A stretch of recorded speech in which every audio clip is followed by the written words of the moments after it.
Hello everyone, it's Jack and Adam from Cultaholic. Sorry about lying on the bed, my rubbish setup. You're looking alright with all the cardboard cutouts there, looking good. Thank you very much, no expense spared. The reason that we're here, of course, is because there's just been so much more news off the back of All Out, Adam. The big one, of course, is reports of a backstage altercation between possibly CM Punk and members of the Elite.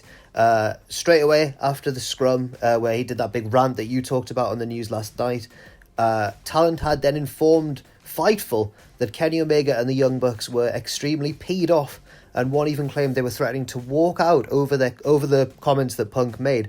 Fightful Select also said that they'd heard prior that at least one of the Young Bucks had been in contact with Talent outside of AEW, indicating that many of the rumours heard about Punk and the frustration around him were true. So that was the start, basically. That was the first thing.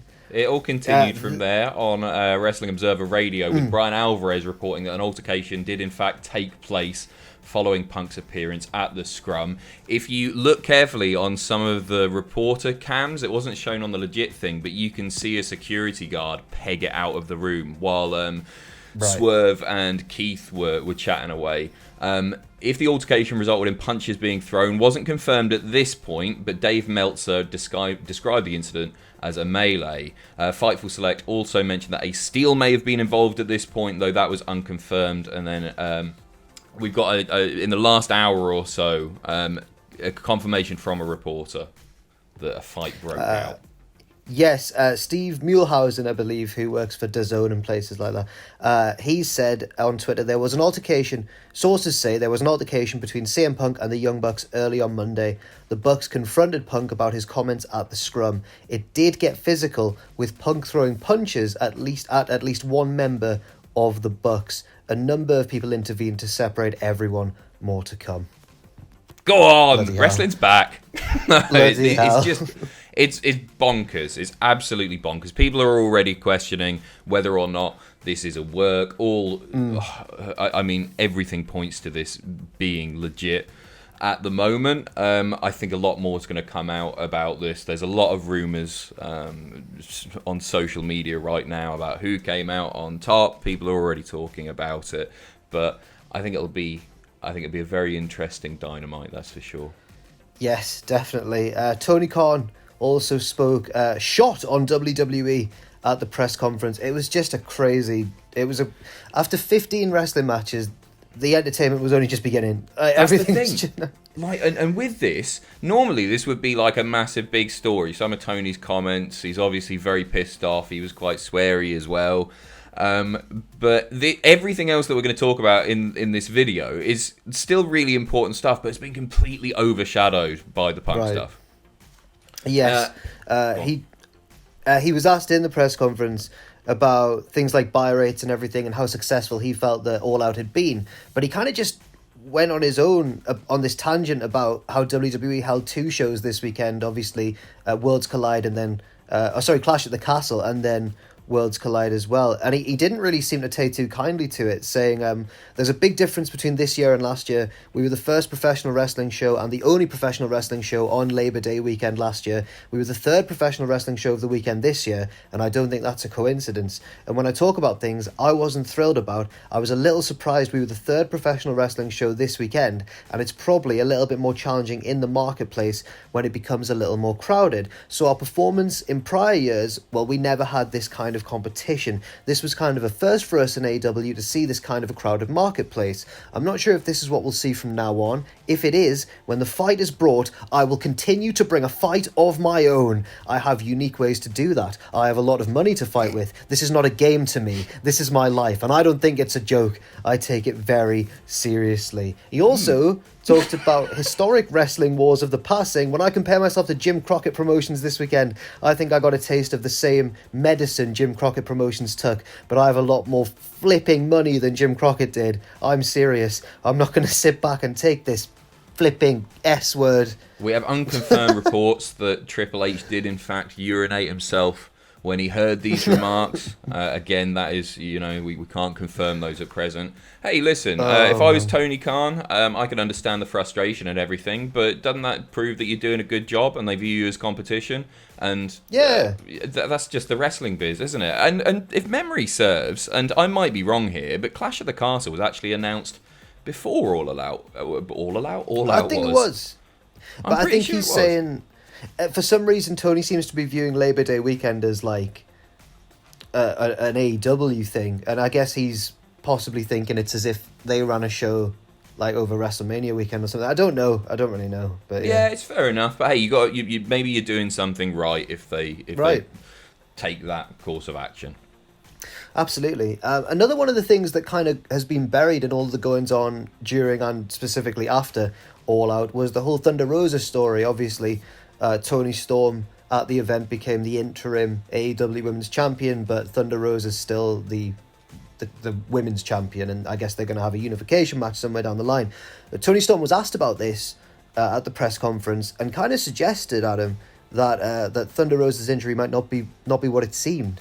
It appeared that way. During the scrum, she said, I mean, it's not ideal being an interim champion, she means, but Thunder Rosa says she's injured. Okay, so when she says she's not injured, she can come back and lose to me, and that will be the end of that. We don't know if this was a work, we don't know if this was a shoot. There was so much going on last night, but it really did appear, especially with her cadence, her delivery of that, it really did appear like she was saying, hey, she's not hurt, she just didn't want to lose to me All Out. So yeah, and I kind of found it a little bit out of character because in the storylines, Toni Storm and Thunder Rosa are kind of still aligned, aren't they? They were tagging together as Thunderstorm and everything. Yeah, it seems a little bit antagonistic, really.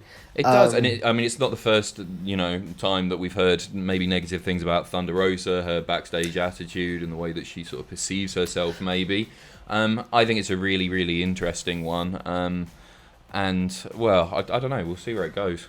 Right. I mean, obviously we should give a little bit of background. The implication here is that Toni Storm's kind of building off these rumours and the speculation before All Out that Thunder Rosa isn't actually injured. She's just kind of waiting for backstage heat on her to cool down, I suppose. But we don't know whether that's true or not, so it's impossible to really say at this stage. Should we talk about WWE? Good old WWE. Well, let's talk about WWE. The land of sunshine and happiness. I know. Right? So Fightful is saying that there are rumours, obviously, of Braun Strowman returning. And they've built a little bit upon this because they've suggested today that there's set to be an angle on Raw that features a car being turned over on the show. And while this hasn't been officially linked to Braun Strowman by any sources, he seems like the main person in the entire wrestling world, I guess, who would have an angle where they flip over a car. Yeah, it's believed that he's coming back tonight anyway. He started being a little bit cryptic on Twitter. It wouldn't surprise me at all if we see him tonight. I'm cautiously optimistic about the whole thing. I'm not a big Braun fan. I think he has value for sure. But I'd like to see where it goes, and I hope he's presented... because they really did screw him over with the creative as well, the choo-choo bollocks. It was all crap. So hopefully he comes back in, because he's unique. He's very unique. Yes, absolutely. Well, Jack, no, before you go... Oh, go on. What's your take on this Punk stuff? I don't know. Okay, I think that nobody's really in the right. I think that Punk has probably got a legitimate grievance, but has aired it in the completely wrong and unprofessional way, and he's probably used his massive status and power in the wrestling industry to his advantage. No one else, very few other people could have gotten away with what he did last night, I suppose. The Bucks, I mean, we know their reputation as, looking out for their own and kind of being quite antagonistic and everything. They're probably at fault as well. But for me, I really do reckon that the buck kind of stops with Tony. If you've got a strong leader of the company, you can't really be allowing stuff like this to happen. Yes, there'll always be one or two incidents, but this feels like this isn't out of the blue, is it? This has been building up for a while. For sure. With the Punk comments about Hangman and everything. I think Tony was embarrassed last night, and I think he came across as an absolute schmuck. And I think it's a shame. No, he did. He was sat there, and at points when Punk was saying this stuff, he was nodding his head, and it almost looked like he was agreeing with him. He was clearly uncomfortable. I felt sorry for the guy, but this, to me, it was like, man, this is bloody WCW all over again. This is inmates running the asylum. You can't get away with that. We'll see what happens. Bring back Cody Rhodes. He was obviously the one keeping everything. Exactly. He looks like I know that circumstance has gone his way as well, but he looks like the biggest genius in all of wrestling right now. I think he might be, I know, yeah, absolutely. This time next year he's going to be champ as well. Got out at the right time. Yeah. There you go. Well, thanks very much, Adam, and thank you everybody for watching this news video as well. I'm sure there'll be more coming out this week about what's been going on and everything, but that's what we've got for now. I'm sure I don't need to invite anybody to leave their opinions in the comment section down below, but do so, and like the video and everything. And thanks once again. Apologies for the quality, but this was obviously thrown together at the last minute with all the news coming out today. So, I guess I'll make you look good in post. Don't worry about it. Thanks. Yeah. Right. Thanks for watching. Put a little dog filter on or something. All right. Thanks for watching, and we'll see you soon.